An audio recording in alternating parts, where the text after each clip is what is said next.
So you want to know how to turn that candle or candles that you are using for your sorcery or for your magic spells or ritual. You want to know how to turn that into a literal 3D printer. Well, this is the video for you. And I'm going to show you with just a simple shift. All right. A little tweak makes a big difference. It's not what you do, it's how you do it. All right.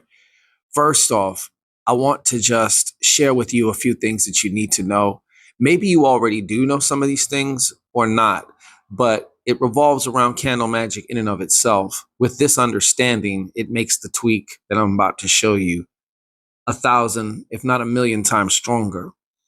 So first off, the candle is obviously, when used in a spell or a ritual, becomes an extension of you, right? So let's even just look first and foremost at the candle flame, okay? Because this is the real deal shit, and I really want you to just have even a light understanding of this. It makes everything go so much faster. The blue part of the flame is or corresponds with your subconscious mind, okay? The part of your mind that is always on. It's actually the most powerful part of your mind. It makes shit happen, but it's not good at coming up with original ideas because that's not its job. Its job is to fulfill your instructions. Then you have the golden middle of the flame. That represents your conscious mind, which you're obviously listening to me in this video with. It's the one that decides, that chooses, right? And then there is the invisible light right above the flame. And that's also where the most intense heat is at. And this represents your super conscious mind. Now, a lot of the mystics in the past, in one way or another, very similar to what I'm about to say, they've merged all of these things together, right? They get a cohesion a lot of times. And that's why you'll also hear about staring off into a flame to get into trance and things of that nature, or into that silent space where magic really happens and sorcery really happens. So they would merge their minds by gazing through the flame while holding their intention in their solar plexus. All right? Because your intention, your target, whatever you're casting the spell for, it has an essence, and that essence also has a feel. And you will feel that in your solar plex if you're clear enough. So that's a lot what ancient sorcerers would do anyways. And this is actually what we're actually talking about in doing that. That's actually self-deification right there. That integrative, the last stage of the alchemy, right? So another thing that people don't consider when doing candle magic, and for years I didn't either, because I just wanted to take a very brief break here in the video. There have been a lot of people who've been approaching me for spell work, for ritual work. And I do understand some people are having a hard time with their budget and things of that nature. So for this week, we have a very, very extremely special offer. This is the time in which you merge with that intention, where you experience it, where you get it, where you are that one. Okay. It's a 3-day candle working, a 72-hour candle working. So basically, you bring one clear intention. I run a 72-hour ritual designed to make this matrix answer you fast. Okay. We're going to 3D print, as I've been speaking about. So 5 seats are available. Okay. 3 nights and 1 result that you can verify in real life. Personal magic done for you, documented, timed, and tracked with proof of completion after the ritual. Okay. We don't want whatever's been blocking you to get in the way. Let me do my thing, and then you will be doing your thing. So if you're interested in this, okay, for a very, very special offer, you want to check either the pinned comments or the description box of this video, and you will find the instructions there. And first come, first serve. So this is a way that I can extend, because I know you need the assistance. We all need assistance at some times or points in our lives. That's what this is about. Okay, so this is going to be extremely affordable. And if you're ready, then don't waste no more time. Claim yours now. You know, intention is the most important part.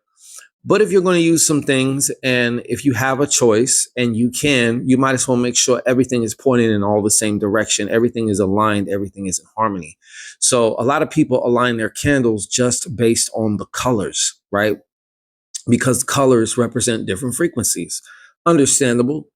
But what a lot of people don't understand also is the material that the candle is made out of also affects the frequency of things. So, for example, beeswax has a very golden geometry to it. All right. Beeswax is really good. Beeswax candles are really good when you're doing any kind of wealth work, any kind of health work, and things of these expansive nature. The beeswax also corresponds with your head and your crown chakras. Your head and your crown chakras. All right. Then you have soy wax.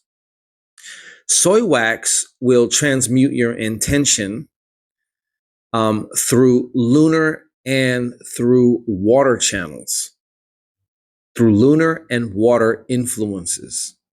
All right. So if you're going to go the water route, because you can manifest and materialize using one particular element, all of them, a combination, you know. Then there's paraffin candles. They don't hold any kind of frequency, to be honest with you. Also based more so on the I think they're more petro-based candles, but they do amplify what's already there. In other words, your intention, depending on how clear, how strong it is. Then finally, you have tallow candles, which are made from, I believe, animal fat and things like that. Very good for blood, any kind of blood works, pacts, binding work, necromancy. You want some tallow candles if you really want to. Now, do you need to match the candle like that? No, you don't. We've all used just whatever candle we can get a hold of, right? And that's what you do. So anyways, I want you to understand also candle magic. What you're actually doing with candle magic is basically compressing light. You're basically compressing light, okay? When you burn the wax, you're turning physical solid into light. Did you think about that? You're building physical solid into light. And then guess what? The light then drops back down into physical, and that's called your manifestation. Whatever you casted a spell for, materializing. That's what we call that. And in a very similar way, stars and galaxies are also created with the same principles that your candle is about to do. All right. So when looking at the candle, the wax part of the candle is your body. The wick, notice it's a double helix type of thing, a wick, right? Similar to DNA. The wick equals your mind, your awareness, okay? And the flame, to me anyways, represents your will. When you hear your will and spirit, those are like one and the two. To me, those are synonyms. Your will. Actually, I mean your mind and your spirit. Excuse me. Your mind and your spirit, same. Will, not everybody has a will though. Most people, a lot of people that you come across that you're going to pass today or tomorrow are just a bundle of pre-programmed reactions almost. I'm not even going to get into the NPC thing, but all right, so let's get to the tweak now. Now that you know that and you understand what you're actually doing when you light a fucking candle, what you need to do, and here's the tweak. Before you light your candle, right? You have your intention in mind. Before you light your candle, you need to be able to make the flame remember you. Now, that's a whole other video in and of itself, as far as there are entities that actually live in fire. Okay. One of them that comes to mind, the salamanders. I know a lot of you are like, wait, huh? Yeah, there's a lot going on within the flame. I'm not going to go into that, but my point is the flame has memory. That's why you can do a spell, a candle spell for 3 days in a row, and each day you put it out, right? You put it out, relight it, put it out, relight it. It remembers. It's also the reason why you've always heard, don't use, like, if you use a candle for one thing, but you didn't use it all the way, don't try and use it for something else. If you use the candle, like for me, I had some candles here that I used because we were having power shortages, just random. You know what I'm saying? So there's no way I would use a candle like that for a working after I've already started to use it. Once I've already lit that flame, you need to make the flame remember you. Okay. Most people light the candle, or many, I should say, after thinking of their intention, right?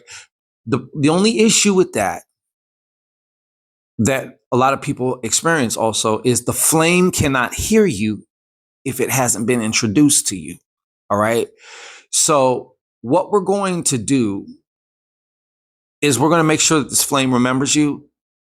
And this is how you do it. You're going to take the candle, you're going to hold it between both of your hands, and you're going to place your hands between your solar plex and your heart chest area, just right there. Okay. And now what you're going to do is just imagine the very center of you. I'm saying imagine, but really you're just using another method of vision to see what is actually truly there. You're going to imagine or visualize your divine spark. When you really start dialing in, some of you will start to feel a little something. For me, it's almost like a spark of silence. It's almost like a vacuum, the divine spark to me, for me, as I have experienced it. But experience the divine spark. You can even see it, a visual representation of it, right smack dab in the middle of like your solar plex area. And then what you're going to do is in your mind's eye. And when I say your mind's eye, yes, whether you can visualize, whether you just get a sense of it, whether you just feel it, all of these senses are different branches of the same thing, your mind. So in your mind's eye, imagine that that divine spark kind of makes a copy of itself and ejaculates that copy right up into the middle of your candle. Once it's inside your candle, it starts to permeate throughout and all over the entire candle. And now, after a moment of just sitting with this feeling, just a brief moment, you say to your candle, you burn with my will, or something to this effect. You burn with my will and remember me. When you light it now, it has your light fingerprint. Because your aura, your electromagnetic field, is a light fingerprint. Just like your physical fingerprint, there is no other fingerprint of yours but the ones on your hand, right? There is none. And just in just the same way, your light fingerprint is exactly the same. And now that candle has it. Now y'all are linked. Now it truly is an extension of you and your will and your intention. And now y'all can go to town. Your command will now move through your nervous system and the physical fire of the candle at the exact same time. That's what's happening. And that's why it's going to turn your spells and rituals into a 3D printer. Comment in the comment section when you have done this. I don't want to hear that you're going to. I want to hear from you if you have done it. Now that you've heard the video, get busy. Create an experience that creates change. Sitting around thinking about it, talking about it, it's not going to do shit. Just overthinking. Okay? So go ahead and do that. If you have any questions, drop one in the comment. I'd love to hear some of your questions, and we're going to keep it moving.